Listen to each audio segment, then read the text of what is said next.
Assalamualaikum warahmatullahi wabarakatuh. Selamat pagi. Sebelumnya saya ucapkan terima kasih kepada para dewan juri dan juga panitia LKI SSK Bank Indonesia tahun 2020 yang telah memberikan saya kesempatan dan memilih paper saya sebagai salah satu dari 5 paper terbaik LKI SSK 2020.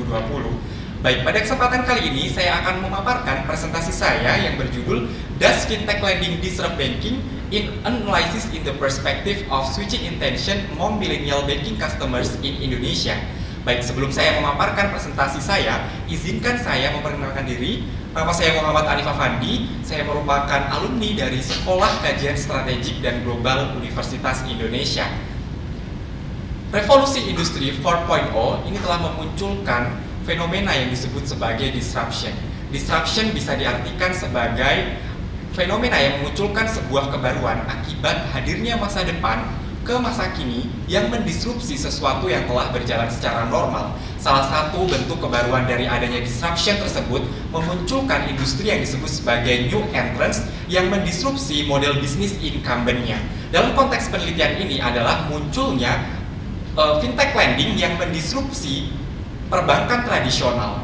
Menurut laporan dari PricewaterhouseCoopers tahun 2016, dijelaskan bahwasanya kehadiran fintech lending diprediksi dapat mendisrupsi perbankan dalam perspektif customer switching.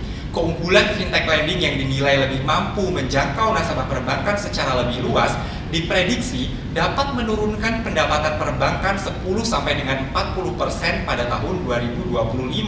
Selain itu, disrupsi fintech terhadap perbankan ini juga dapat menyebabkan instabilitas pada sistem perbankan apabila tidak terdapat pengaturan mengenai segmentasi pasar antara perbankan dan juga fintech lending, yaitu adalah sama-sama bersaing pada segmen mid and low credit score. Berdasarkan fenomena tersebut, di sini perlu dilakukan penelitian mengenai fenomena ini untuk apa? Untuk mengetahui faktor-faktor yang mempengaruhi terjadinya switching intention terhadap millennial banking customers. Kenapa harus menggunakan millennial banking customers? Karena millennial itu merupakan proporsi tertinggi penduduk di Indonesia, yaitu mencapai 88 juta jiwa.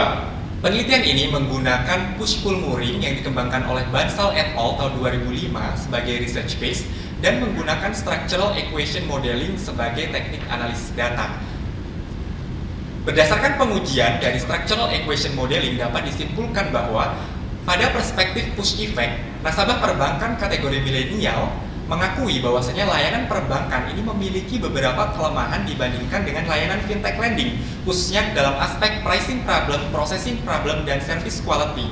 Sementara pada perspektif pull effect, nasabah perbankan kategori milenial juga mengakui layanan fintech lending ini memiliki beberapa keunggulan dibandingkan dengan layanan perbankan, khususnya pada aspek easy process, easy of use, dan juga pricing benefit.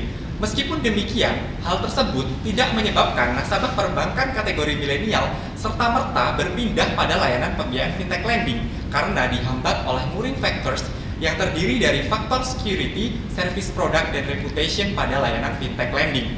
Baik, pada akhirnya, hasil penelitian ini diharapkan dapat menjadi bahan rekomendasi baik bagi industri maupun regulator untuk menentukan strategi maupun policy di tengah potensi terjadinya customer switching dari perbankan ke fintech lending. Baik, demikian yang bisa saya sampaikan. Kurang lebihnya saya mohon dimaafkan. Saya akhiri. Wassalamualaikum warahmatullahi wabarakatuh.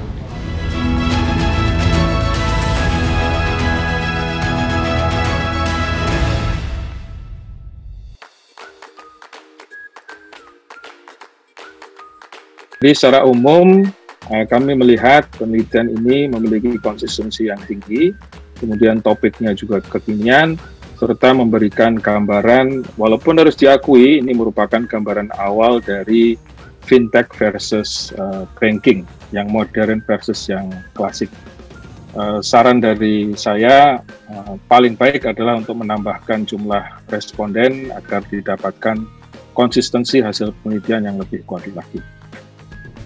Kalau ada kajian yang menyentuh area yang sulit itu kajian yang bagus ya, karena untuk mengetahui posisi fintechnya sendiri itu tidak mudah, datanya juga sulit didapat dan seterusnya. Karena itu kajian ini itu kajian yang bagus menurut saya tentang fintech ini. Jadi dari awal saya sudah mengharap mudah-mudahan ini yang menang kayak gitu dari awal gitu loh.